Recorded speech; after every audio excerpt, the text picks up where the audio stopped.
Hello, bonjour à tous, bienvenue à la session introduction au cloud avec Shérif Raframé, qui va être le speaker. Alors, pour rappel, vous êtes tous en mute, mais vous avez la possibilité de poser des questions dans le panel à droite, en fait, et, panel questions-réponses. Vous pouvez aussi réagir, en fait, il y a un panel chat, vous pouvez réagir également dans ce panel. À la fin de la session, on vous partagera un survey, un questionnaire de satisfaction. Donc, s'il vous plaît, prenez un peu de temps pour répondre et partager vos feedbacks. Ça nous fera très, très plaisir. Et puis, il ne me reste plus qu'à passer la main à Shérif pour la session Introduction au cloud. Merci Amadou, merci pour cette introduction. J'espère que vous m'entendez bien. Alors, je sais pas si on va attendre un peu pour que les gens rejoignent ou on peut directement commencer. Et je pense qu'on peut commencer parce qu'on a aussi des Ça gens marche, sur oui. YouTube et qui vont nous rejoindre. Ah, super. D'accord. Donc, du coup, merci d'avoir pu répondre présent à cette introduction du cloud. Et je suis Chérif Adramessi, ingénieur cloud chez Huawei.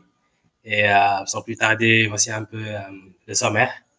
Les différents points qu'on va aborder durant cette présentation, à savoir une introduction au cloud, sa définition, ses caractéristiques, les modèles de déploiement, mode d'utilisation. Ensuite, on va voir les principaux fournisseurs cloud et finir par une démonstration. Et tout au long de cette présentation, si vous avez des points qui sont pas clairs, vous pourrez les noter. Et à la fin, vous pourrez les remonter. On va essayer d'y apporter des réponses. Du coup, là, donc aujourd'hui, la migration vers le cloud est l'une des plus importantes transitions dans le domaine IT. Et l'objectif de cette présentation est d'avoir une vue d'ensemble sur le cloud afin de répondre à plusieurs questions, notamment sa définition, comme on l'a dit tout à l'heure, ses caractéristiques, ses bénéfices. Et pour aborder le sujet, on va prendre une entreprise qui a l'architecture, une entreprise dont l'architecture informatique, qui utilise une architecture informatique traditionnelle. Et tel qu'on le connaît, les entreprises qui ont une entreprise traditionnelle, souvent ont des applications qui s'exécutent dans leur data center. Et ces applications peuvent soit s'exécuter sur des machines virtuelles ou bien directement sur les serveurs physiques. Et tous ces matériels et logiciels, à savoir les réseaux, donc à savoir les réseaux, le stockage, tout ce qui est en charge d'apporter de l'électricité dans le data center, la climatisation sont à la charge du propriétaire de l'entreprise. Maintenant, on va imaginer on va imaginer que l'entreprise veuille déployer une nouvelle application. Et pour ce faire, l'entreprise on-premise qui devra acheter le matériel et faire appel à son équipe IT pour pouvoir faire les configurations nécessaires qu'il faut. Ensuite, faire toute la coordination, réseau, stockage, compute, afin de donner la possibilité aux développeurs de pouvoir utiliser ces ressources. Et en général, cette tâche est quelque part un peu difficile dans la mesure où il y a l'entreprise fait de grands investissements en amont, doit acheter tout le hardware à l'avance et l'achat de ces hardware-là peut prendre du temps, surtout si elle doit provenir d'un autre pays, autre que les pays qu'elle doit provenir. Et surtout, il y a une sous-utilisation des ressources, ce qui fait qu'au final, tu vas acheter, tu vas investir sur les matériels dont tu vas utiliser que 50% des ressources. Et finalement, tu vas devoir investir sur tout ce qui est maintenance et assurer la fiabilité de l'entreprise. Et en général, dans ce type dans ce type d'infrastructure sur site, la fiabilité de l'application va dépendre plutôt de l'application et non de l'infrastructure physique en tant que telle. Maintenant, avant de voir comment une entreprise peut profiter du cloud et des avantages qu'a le cloud, on va passer par une définition du cloud.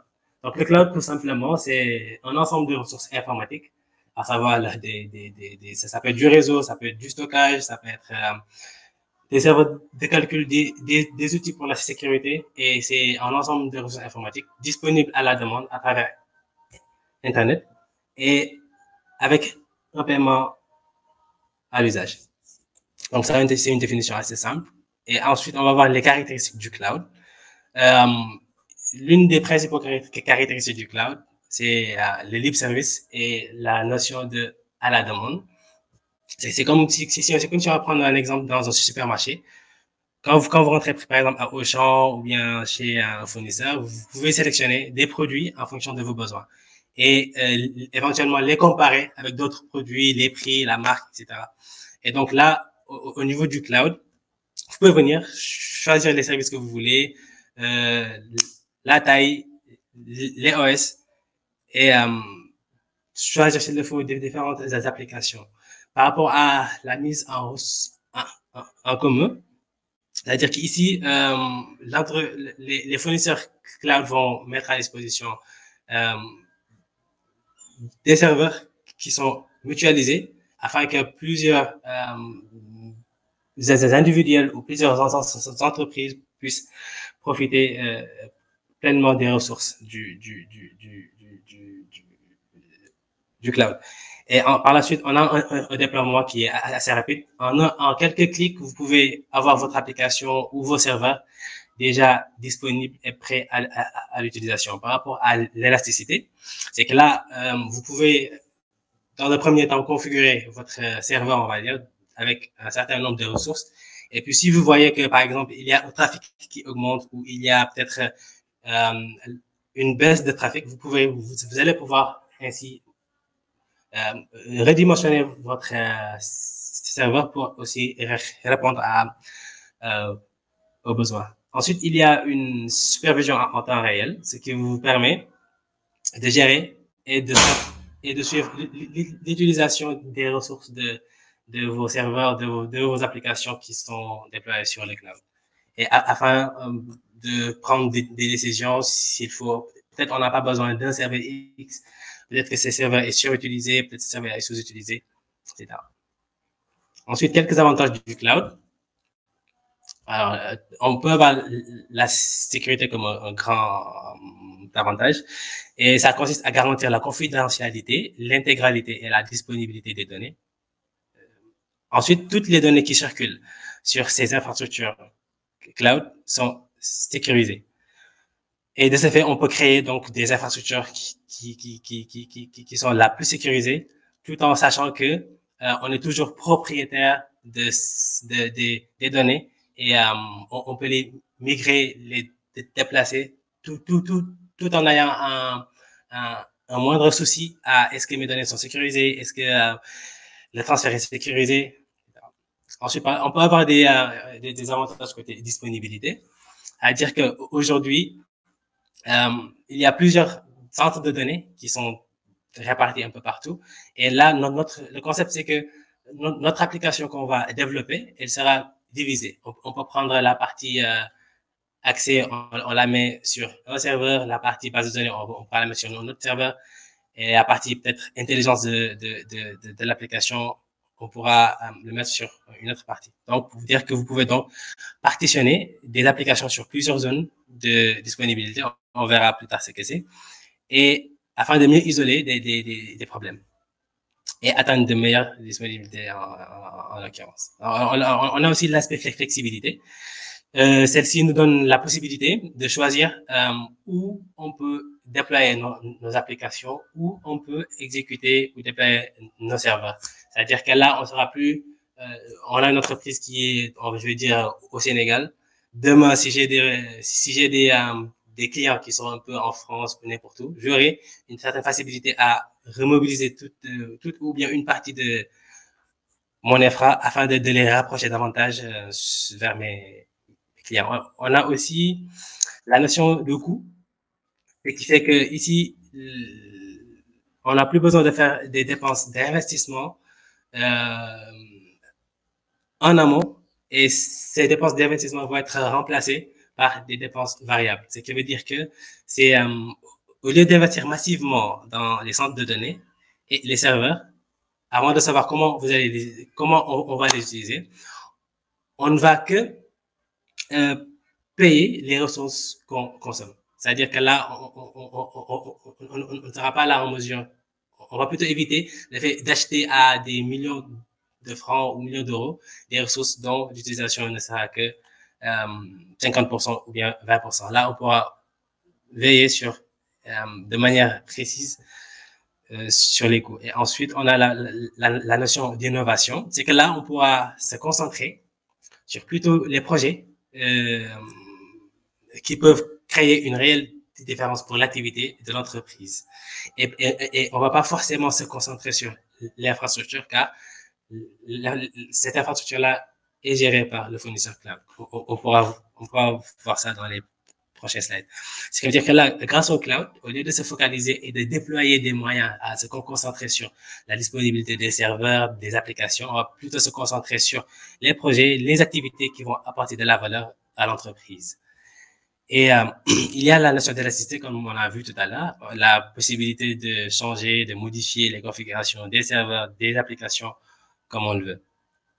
Ensuite, il y a cette notion de rapidité qui, elle, va permettre, quand on va vouloir déployer un serveur, quand on a peut-être une nouvelle demande, une nouvelle application déployée, au lieu d'investir ou d'investir sur du matériel qui va prendre du temps à venir, chercher peut-être un ingénieur, surtout si c'est une nouvelle application dont la ressource, on n'a pas la ressource qu'il faut dans l'entreprise. Donc là, en un clic ou en quelques clics, ou avec des moyens assez simples d'automatisation, on peut rapidement déployer nos serveurs et nos applications. Donc là, on vient de voir les avantages et quelques définitions du cloud. On va voir les fournisseurs du cloud. Et actuellement, par rapport aux fournisseurs cloud, on peut voir Amazon, Microsoft, Google et d'autres. Mais le leader dans le marché en termes de cloud, c'est AWS. Et on a observé qu'entre ces dernières années, entre 2020 et 2021, et récemment, ils ont une augmentation du marché de 35%. Et après AWS, on a comme Challenger, Microsoft Azure, Google et Huawei et d'autres fournisseurs cloud qui sont actuellement en train aussi de se faire une place dans le domaine du cloud. Ce qui veut dire que on peut utiliser des ressources informatiques à travers ces différents fournisseurs, que ce soit AWS qui est actuellement leader au niveau mondial, suivi de Microsoft et ainsi de suite. Donc, maintenant, on va voir comment une entreprise qui utilise une infrastructure traditionnelle peut profiter des avantages du cloud ou des bénéfices qu'offre le cloud. Donc, aujourd'hui, une entreprise peut tirer profit du cloud sans investir au préalable dans un modèle appelé SaaS, où les applications sont accessibles via Internet et en général, ce sont des produits finis qui sont déjà prêts à utilisation que les entreprises ou des individuels éventuellement peuvent utiliser. On a aussi un autre moyen qu'on appelle le PaaS, Platform as a Service. Par rapport au SaaS, c'est Software as a Service. On verra tout à l'heure en détail comment c'est fait et comment c'est constitué. Pour le PaaS, comme Platform as a Service, ici, ça sera plutôt dédié ou c'est plutôt les développeurs qui vont pouvoir consommer des outils parce qu'on va pouvoir leur fournir des environnements de développement où ils pourront tester, déployer et configurer comme ils le veulent leurs applications. Et principalement comme troisième mode d'utilisation, on a le IaaS. Et ici, les entreprises peuvent tirer profit du cloud en choisissant d'exécuter leurs applications sur les ressources des serveurs qui appartiennent à un fournisseur cloud à travers Internet. Et ce modèle est appelé IaaS. On va pouvoir, par exemple, sur le modèle IaaS, créer un serveur de base de données, un serveur de stockage, euh, grâce aux ressources que les différents fournisseurs vont pouvoir fournir. Et par rapport au mode d'utilisation, une architecture traditionnelle sur site serait composée pour par exemple, déployer une application sur site de manière traditionnelle. Pour chaque brique qui va composer cette architecture, qui va mener à déployer cette application-là, on aura peut-être des ingénieurs ou bien des experts pour chaque domaine. Et rapidement, on voit la tâche qui va incomber à l'entreprise pour pouvoir mettre en place son application. Et dans le cadre où on va plutôt aller sur l'utilisation du cloud, on peut rapidement voir que on peut profiter de ce type d'infrastructure dans la mesure où on va plus trop avoir un contrôle sur tout ce qui est trouvé des gens pour la partie réseau, la partie stockage, la partie serveur, virtualisation. Ici, on va plutôt directement aller créer nos machines, créer et installer les différents prérequis et applications dont on a besoin pour faire fonctionner ou déployer nos applications. Par rapport au PaaS, le niveau de contrôle sur notre infrastructure va plus ou moins changer. Ici, on va laisser au fournisseur cloud le fait de nous gérer toute cette partie, à savoir les réseaux, la VM, les runtime, les middleware, tout prérequis nécessaire en fait pour pouvoir utiliser et déployer nos applications. Ici, on voit qu'on va plutôt aller émettre nos données et peut-être configurer et déployer nos applications. Et dernièrement, on peut utiliser, comme on avait dit tout à l'heure, le cloud en tant que SaaS.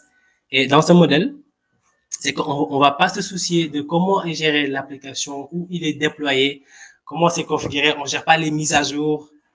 Nous, tout ce qu'on fait, on va juste aller utiliser le produit final. À l'exemple de Gmail, de Dropbox et de WhatsApp éventuellement, on se soucie pas des mises à jour, on se soucie pas de qu'est-ce qui est en dessous. Et suivant le mode d'utilisation du cloud, on est plus ou moins maître de notre infrastructure ou pas. On a plus ou moins un niveau de contrôle ou pas sur notre infrastructure, à savoir les différentes briques qu'implique la mise en place d'une application. Et là, on va voir les modèles de déploiement. On a principalement 3 modèles qui sont le cloud privé, le cloud public et le cloud hybride. Par rapport au cloud privé, ici, l'infrastructure est dédiée à une seule entreprise, c'est-à-dire que le fournisseur, c'est-à-dire que là, l'infrastructure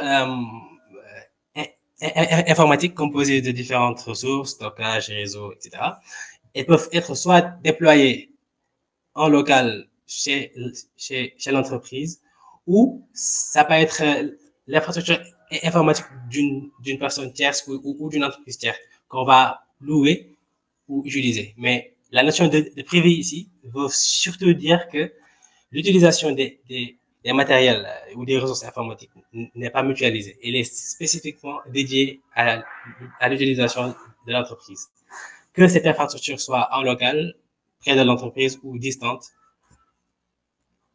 par rapport à l'entreprise.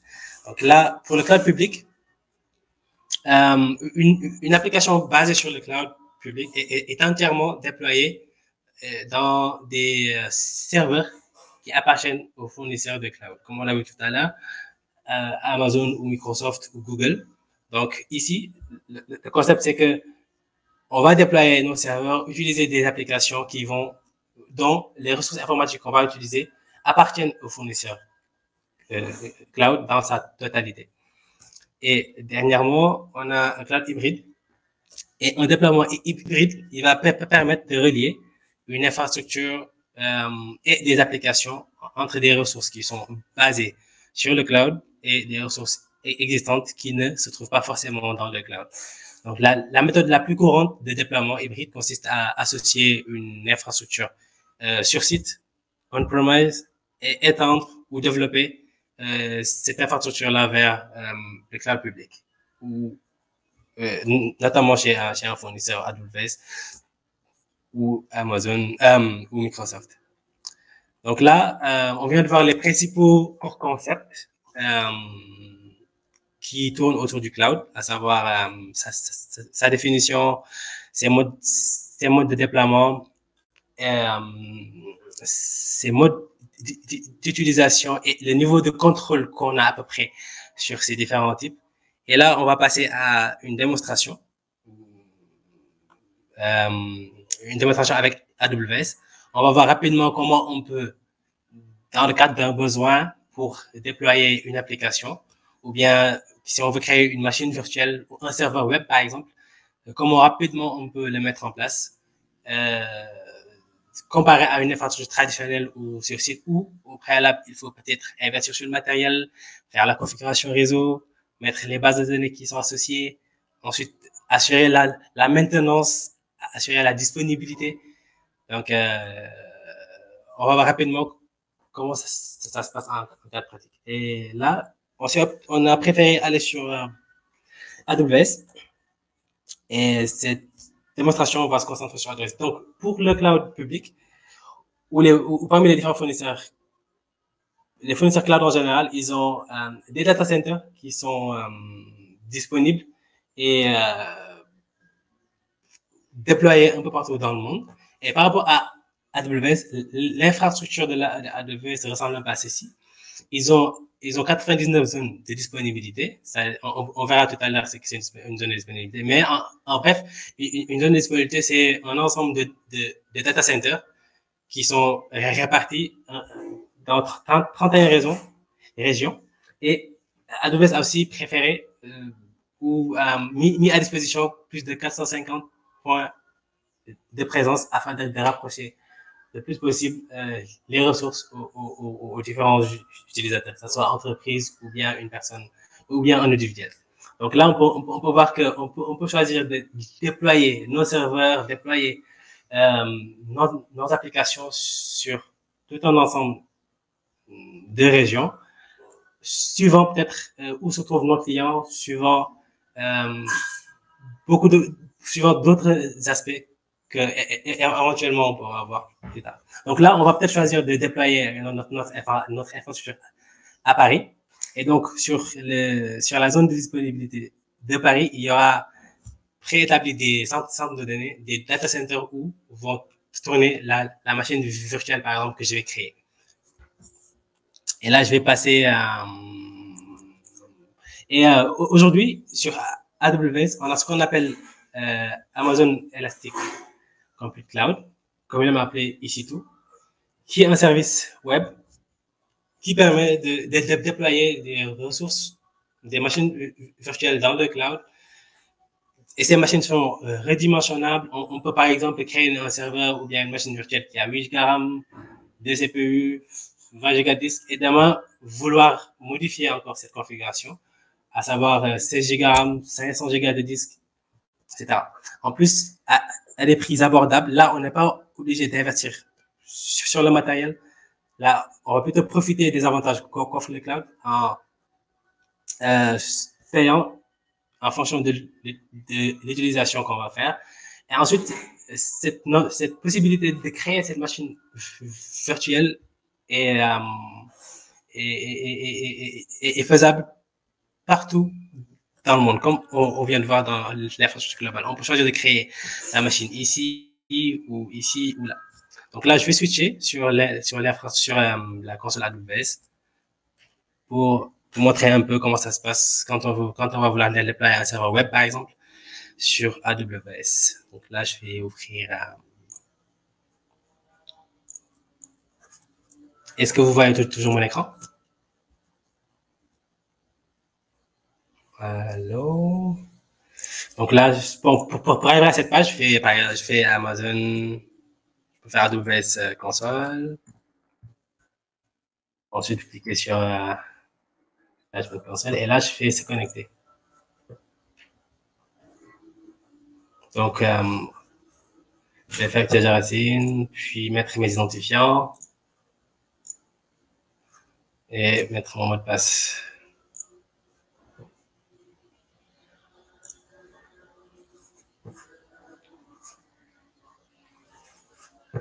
Donc là, je suis sur la console qui permet de créer ma ressource sur le cloud public AWS. Donc là, donc comme on l'a vu tout à l'heure, c'est l'Amazon Elastic Compute Cloud qui va nous permettre de déployer notre machine virtuelle. Donc là, et là, comme on l'a vu tout à l'heure sur le slide, je peux choisir des différentes régions où je peux déployer mon application. Et donc là, les choix de Doudou, on va déployer l'application, ce choix pourra se faire ici. Et donc là, on va aller sur Paris. Et là, je vais dans instance, puis je fais créer une machine virtuelle. Donc là, je vais lui donner un nom à ma machine. Je vais dire démo. Là, je vais prendre cette image.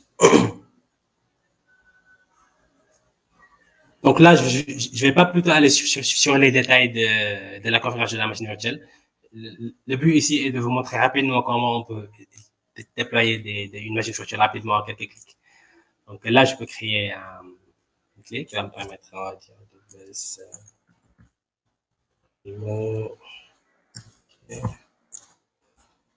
va me permettre d'accéder de manière sécurisée à notre machine virtuelle. Ensuite, je vais créer donc j'aurai besoin de faire un SSH sur ma machine et d'autoriser le drive HTTP. On va essayer de déployer un serveur web rapidement.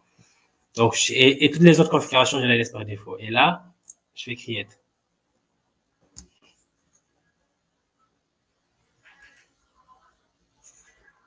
Donc là, on pourra suivre. On verra que le provisionnement de cette machine virtuelle va prendre que quelques minutes, voire secondes pour être prêt. Donc là, en quelques clics, je viens de déployer ma machine virtuelle dans une infrastructure traditionnelle. J'aurais dû au préalable, dans le cas où l'entreprise n'aurait pas assez de ressources, acheter un serveur, faire la configuration nécessaire en termes de réseau, etc. Donc là, ma machine est prête.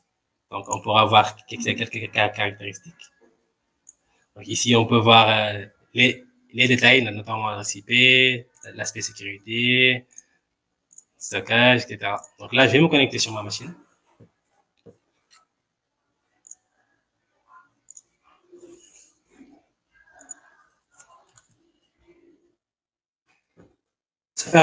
Si on est nouveau et qu'on ne sache pas comment on peut se connecter, on peut faire connect. Et là, on a un guide suivant le type d'accès qu'on veut faire par rapport à notre serveur. On peut être guidé. Là, par exemple, moi, je veux faire un SSH. Et il me dit pour faire un SSH, c'est ce que je dois utiliser comme commande. Donc là, je vais démarrer.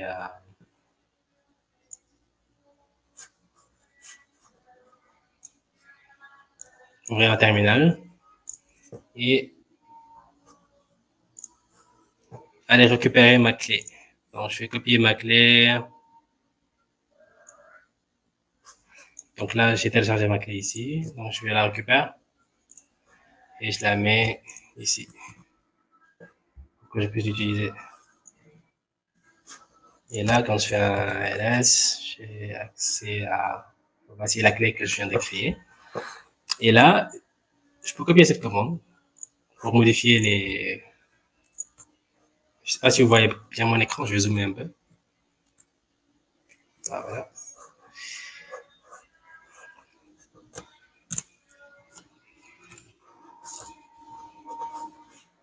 Ensuite, je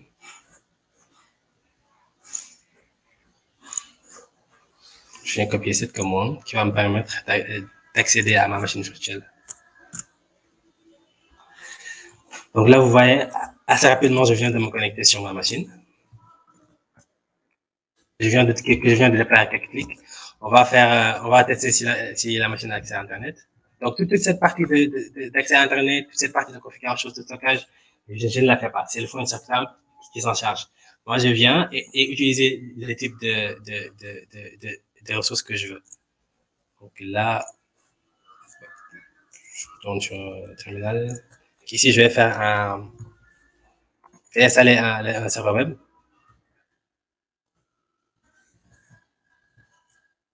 HTTPD rapidement. Bon, je dois aller ensuite.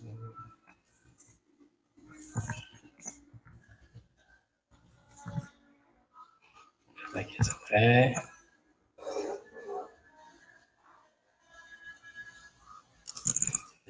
Un système IL. HTTPD. Ensuite, CL. Start. HTTPD service. Ensuite, on va voir si notre service est démarré.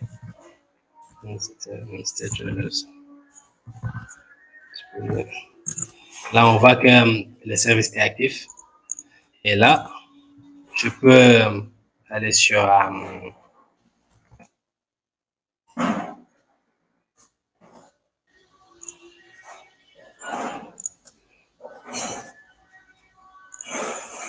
rapidement.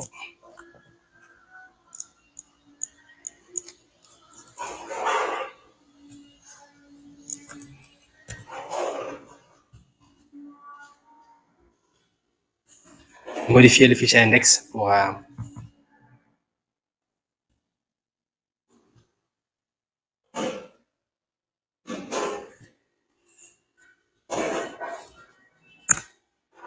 et là, je peux faire cloud introduction.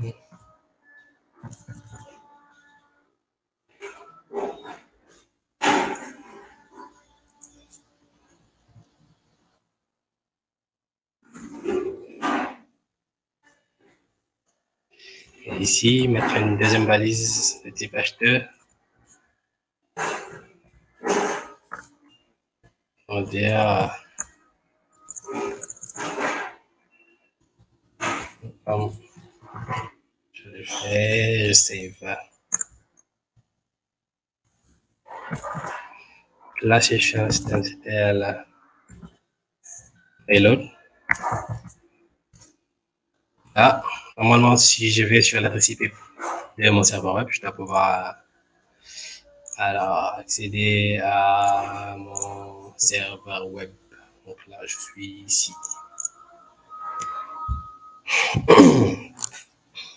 Ça charge. Je dois copier quelque chose.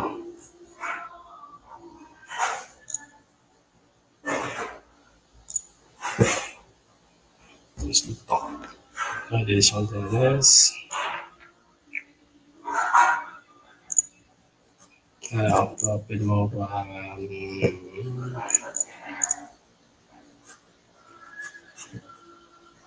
Alors, je vais modifier ça.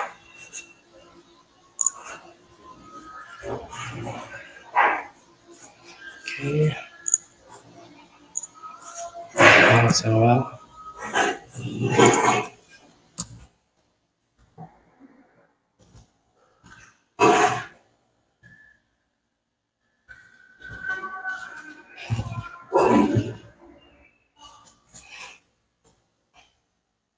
Actif. Donc là, j'avais prévu un plan B au cas où on aurait ce type d'événements qui sont toujours prévisibles quand on fait une démo. Là, je vais aller sur Frankfurt. J'avais déjà pré-déployé une application. Là, je vais sur l'instance. Rapidement, l'instance, on est prêt dans les temps. Donc, je vais hop, désolé, je reviens là. Ok, c'est encore de attendre un peu que la machine démarre. Donc, c'est au même titre de la configuration que je viens de faire à Paris. Donc là, j'ai juste changé de zone. Je suis parti en Allemagne, où j'avais déjà déployé un serveur pour les besoins du démo. Et là, on va tester. Il y aura peut-être un petit temps de latence, le temps que le serveur devienne up.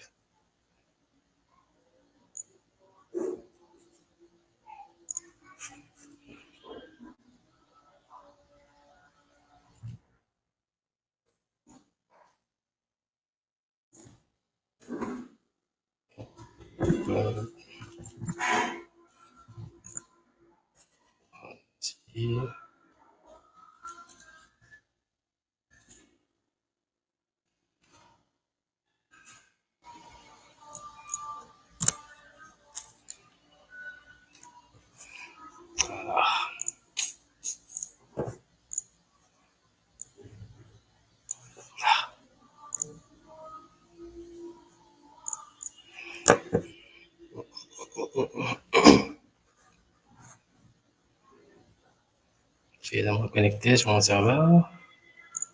Peut-être il est toujours en cours de démarrage.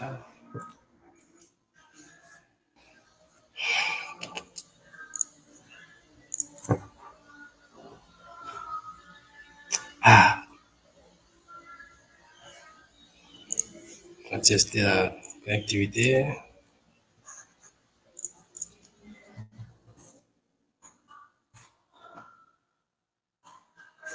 Ok. Déjà. Bon, je n'ai pas autorisé les pings non plus. Un petit. Ça non plus, ouais. Là, on est à peu près. Donc, là, j'arrête juste de revenir. Dans le troubleshooting.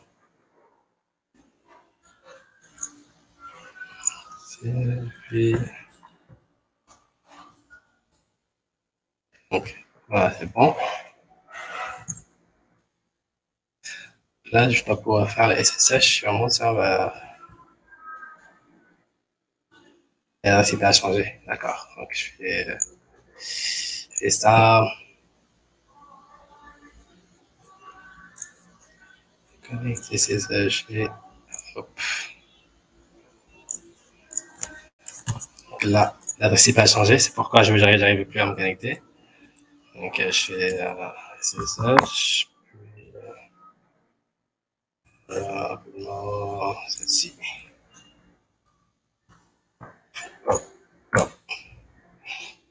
Voilà. Hop. Permission denied. OK. OK. Ah.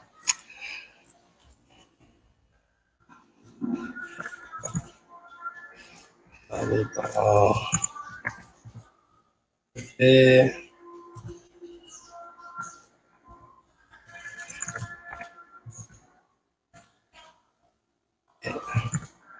c'est en training. Et dans Cloud Production. Et là, refaire la commande. Oh, sorry, celui-ci.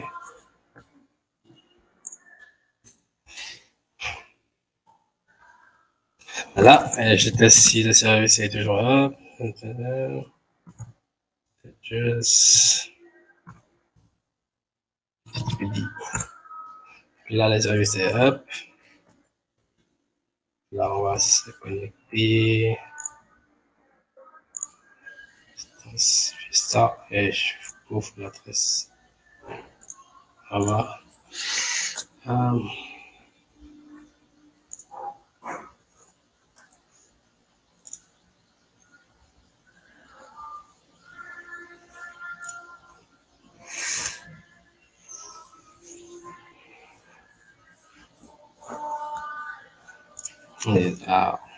Peut-être la mise à jour DNS.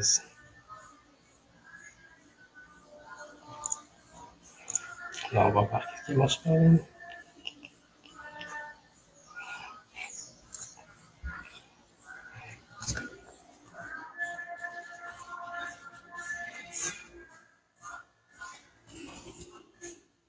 Là, je vais vite voir, il me reste encore une minute, juste pour. Ensuite, on va passer à la partie question-réponse pour gagner un peu de temps.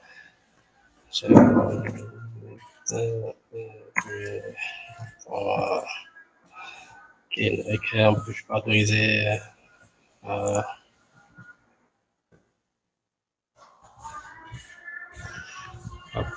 Là. Et je vais là. Bon.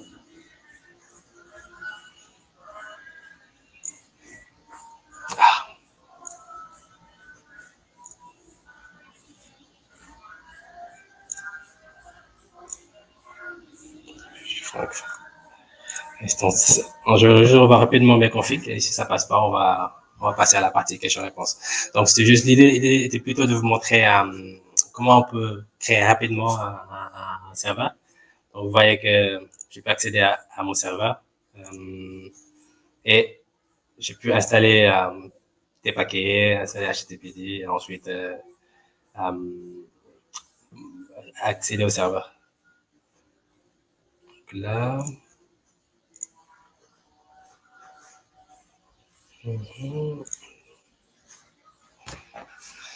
Ouais, c'est bien.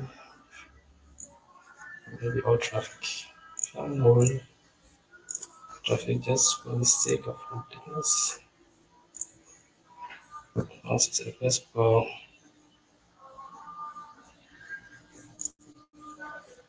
Voilà. Donc là, puis details.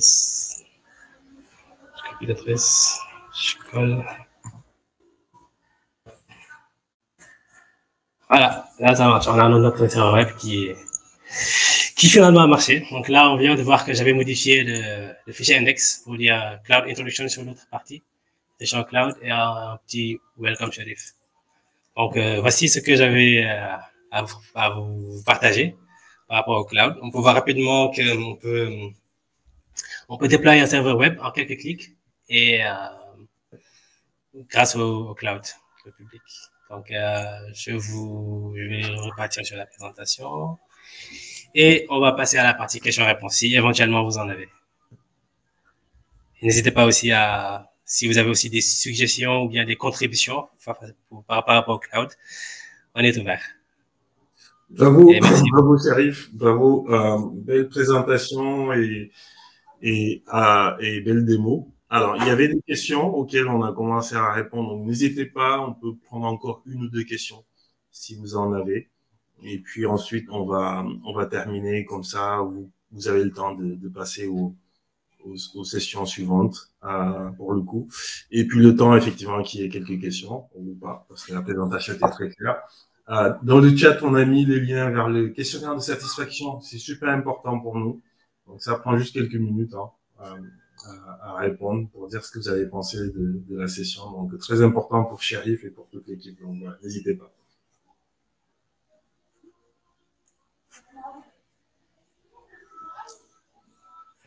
Ouais, je pense que c'était plutôt clair.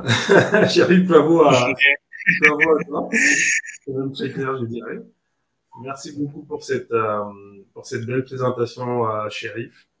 Merci à vous. Merci aux participants et puis Sherif, je pense qu'on peut leur dire merci et puis oui, merci à la question suivante. Effectivement. Donc merci à tous pour la présence et l'écoute. Du coup, on se retrouve à la prochaine présentation. Merci Amadou pour cette opportunité. Merci Sherif. J'ai remis le lien du questionnaire dans le chat, donc vous cliquez dessus et vous pouvez donner vos. Donc aussi, je reste disponible ou joignable sur LinkedIn, Twitter, à travers Sherif et au cas où. Donc, voilà. À très bientôt. Ciao, bye bye. Bravo.